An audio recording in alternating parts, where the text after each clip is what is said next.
Commencer. Alors, déjà, comment dirais-je, dans un recueil comme celui-ci, bien sûr, chaque texte, chaque auteur reste détenteur de son originalité.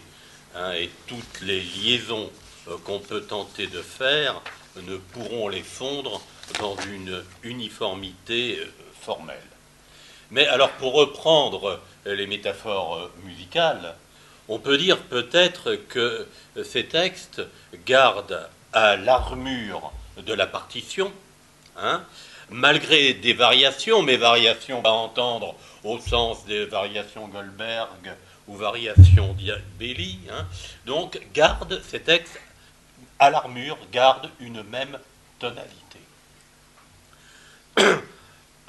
Je pourrais même dire peut-être que cette partition serait en ré majeur.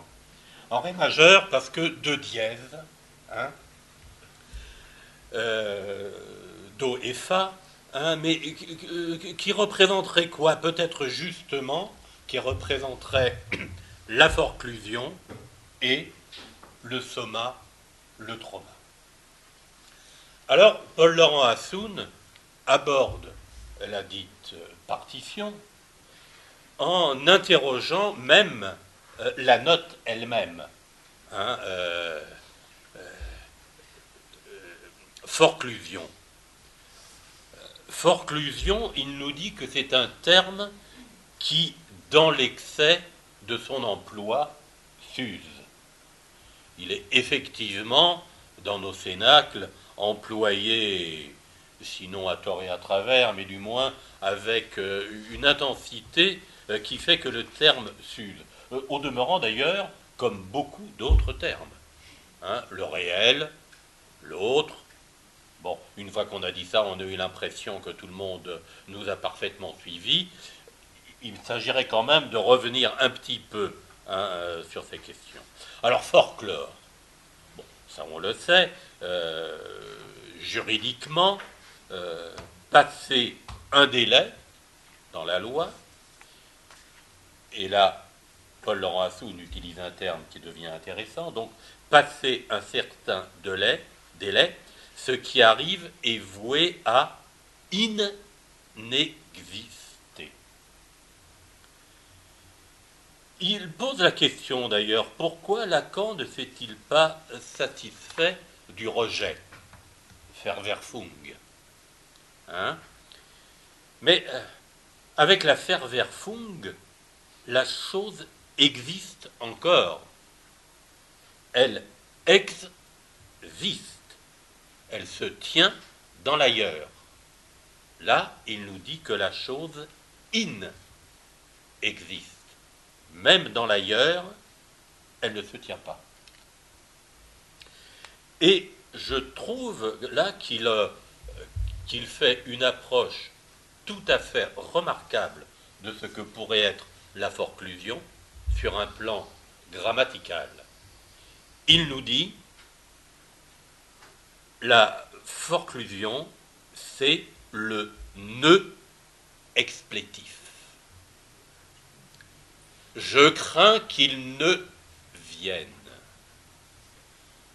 Sous-entendu que la personne craint la venue, mais qu'il ne vienne.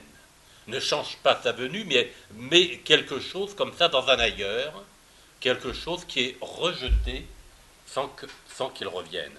Et c'est là qu'il nous parle de la manie et de la mélancolie, avec un retournement sur soi. Le maniaque maintient la continuité de sa vie psychique en posant le manque sur le mode de ne plus manquer. Il nous amène en fait au paradoxe de Russell, dans le tout il manque le manque. Alors, le maniaque, dit-il, est désendetté. C'est un mélancolique qui a viré sa cutie. Il est libéré de l'objet et le manque est fort clos. Il ne manque rien.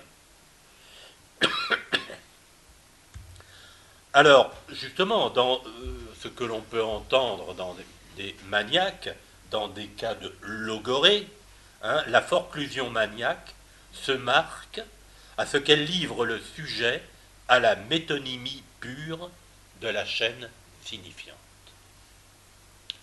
C'est là ensuite qu'il cite son ouvrage Tuer le mort, dont j'avais fait d'ailleurs un commentaire assez long avec lui. Il se réfère à cet événement étonnant, peut-être pas tant qu'il le dit d'ailleurs, hein, de 1793, où les révolutionnaires ont exhumé la totalité des rois inhumés dans la basilique de Saint-Denis, jusqu'au tout premier. Hein. Alors, ce qui est amusant dans son livre, c'est que ça engendre chez Paul-Laurent Assoun une indignation absolument extraordinaire. Hein, enfin, qu'est-ce que ça lui... Pourquoi pourquoi ça lui fait? Et en même temps, j'étais un peu surpris qu'il ramène cet événement à cet article, mais il y a quelque chose, justement, dans ce qui a pu être forclos au moment de l'exhumation, c'est-à-dire que le cadavre doit être à nouveau tué. Le cadavre en lui-même a quelque chose qui n'est pas dans l'inexistence. J'avais fait d'ailleurs remarquer à Paul-Laurent Assoun à cet égard que dans la perception du corps au XVIIIe siècle, qui est tout à fait différente de la nôtre, par exemple, ceux qui étaient condamnés à être pendus jusqu'à ce que mort s'en suive, ça n'était pas la pire des condamnations. Parce qu'une fois que mort s'en était suivi, le corps était libéré. Or, la plupart des prévenus étaient condamnés à être pendus. C'est-à-dire qu'on ne devait jamais les dépendre. Au gibet de Montfaucon, qui était du côté de la place du colonel Fabien, il y avait des centaines de corps qui pourrissaient sur la potence. Des hommes en armes étaient mis là parce que les familles voulaient récupérer les corps. Et quand ces familles étaient prises, le corps, dans l'état où il se trouvait, était rependu. Il y a quelque chose comme ça qui pourrait peut-être, là je vais faire une ellipse, nous renvoyer à ce que nous amène Marc-Léopold Lévy dans l'approche sartrienne qu'il a de ce sujet, de l'existant. Le corps existe et dans la forclusion, il doit inexister.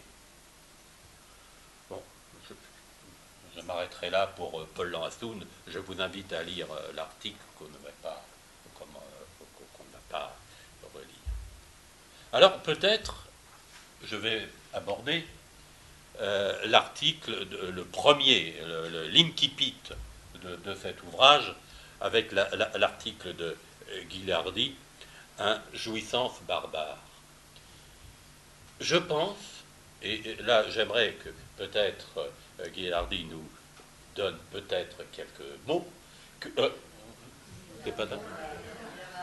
Oui, il se cache. Ah bah oui, non, mais il se cache, bien sûr. C'est peut-être, je pense, l'article le plus compliqué de ce livre. La lecture en est absolument simple. Il n'y a aucune difficulté de compréhension à le lire. Mais il recèle, à mon sens, quelque chose d'extrêmement subtil et qu'il n'est peut-être pas simple de pouvoir saisir. Jouissance barbare. Dans son article, il va y avoir une mise en interpellation, mise en cause de la religion. Alors, le titre Jouissance barbare, personnellement, dans son homophonie, m'a fait penser au film Les Invasions barbares, où, dans ce film, un jeune homme est informé que son père va bientôt mourir, enfin, est atteint d'un cancer très avancé.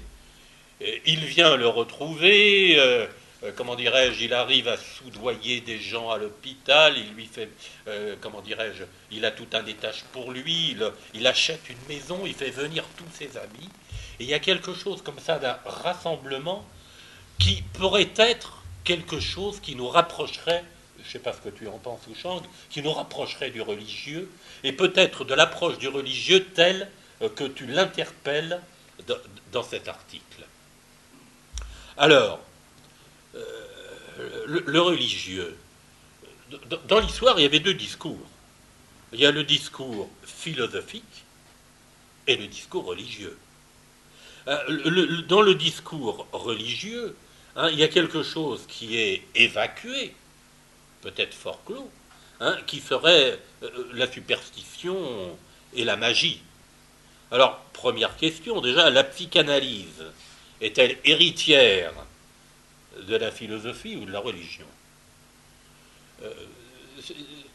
Je pense d'ailleurs que c'est au demeurant de ce genre de questions où il est convenable de ne pas répondre comme ça. Hein. Moi, je sais que j'adore citer, dès que je cherche un nom propre, il s'échappe. Pardon? Oui, ça arrive, ça arrive. Hein, donc la citation que vous retrouverez certainement, hein, la réponse est le malheur de la question. Hein, voilà, c'est qui? Blanchot, voilà. La réponse est le malheur de la question. On pose une question, on amène une réponse formidable, il n'y a plus de questions. Bah, non. Là, on laisse les questions ouvertes et je pense que Houchang nous pose vraiment des questions avec ça. Hein. Alors, les religions, elles opèrent toutes un mouvement fondamental vers la loi. Hein. Or, pour la psychanalyse, la loi, c'est la loi de la castration. Hein. Et les religions veulent le livre. Parce qu'avec le livre, les énoncés sont... Mais pour ça, elles ont des représentants, des prophètes en lien direct avec le divin, des gardiens des écrits, des dogmes, des interdits, hein, des obligations. Hein. Mais, en même temps, il doit y avoir une non-représentation de la divinité. Hein. Et à cet égard, il ne faut pas confondre le projet de naissance des religions, qui est tout à fait sensible, avec les églises.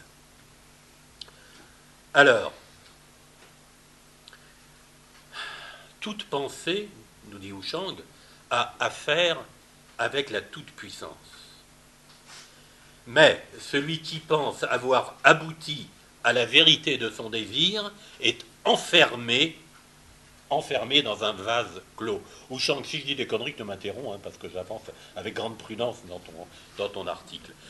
Ça me fait penser simplement, il s'agit d'une lecture de les non-dupes R.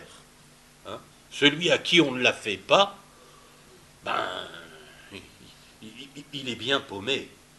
Mais alors, quand le sujet est enfermé dans cette histoire, l'ouverture du vase où il serait enfermé, eh ben, ça engendre la mélancolie et les guerres.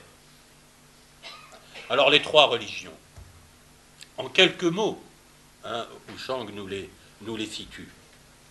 Hein, l'hébraïsme, extraction du grand autre, sortir de l'esclavage, fuite dans la libération, mais donc interdit, implicite, de se situer du côté du grand autre. Alors, le christianisme, lui, hein, prône à s'offrir comme objet petit a.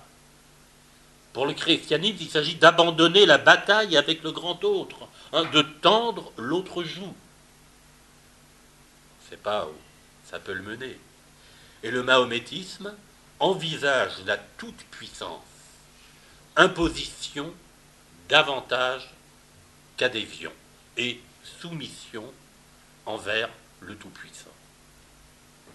Alors, la fameuse sphère magique, la sphère magique de l'un, où serait le sujet, espace de pensée refermé sur lui-même. Hein. Pour lui, il s'agirait de posséder imaginairement le phallus. Hein. Et celui qui a rejoint cette certitude de soi se retrouve alors dans la forclusion. Hein.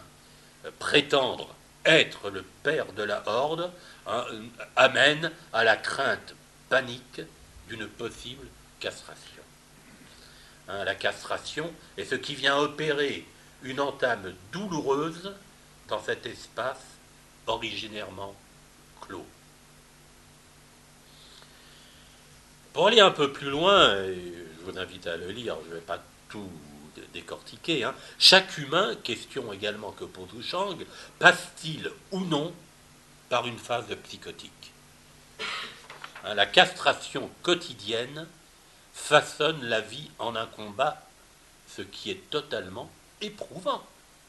Et le sujet a besoin de se repérer dans des phases non castrées, et celles-ci s'apparentent à des états proprement psychotiques. Wuchang nous indique une chose qui n'est peut-être pas évidente pour tout le monde, mais je crois qu'il est une réalité assez terrible. L'antisémitisme est quelque chose de structurel, dont on ne pourrait pas échapper. Et à cet égard, le sentiment océanique de félicité se transforme en océan de haine. Et les traces divines sont massacres de l'intelligence. Le conflit israélo-palestinien est le conflit central du par-l'être. Conflit entre le prétendant paradigmatique de la castration et le caricatural prétendant à être le grand autre.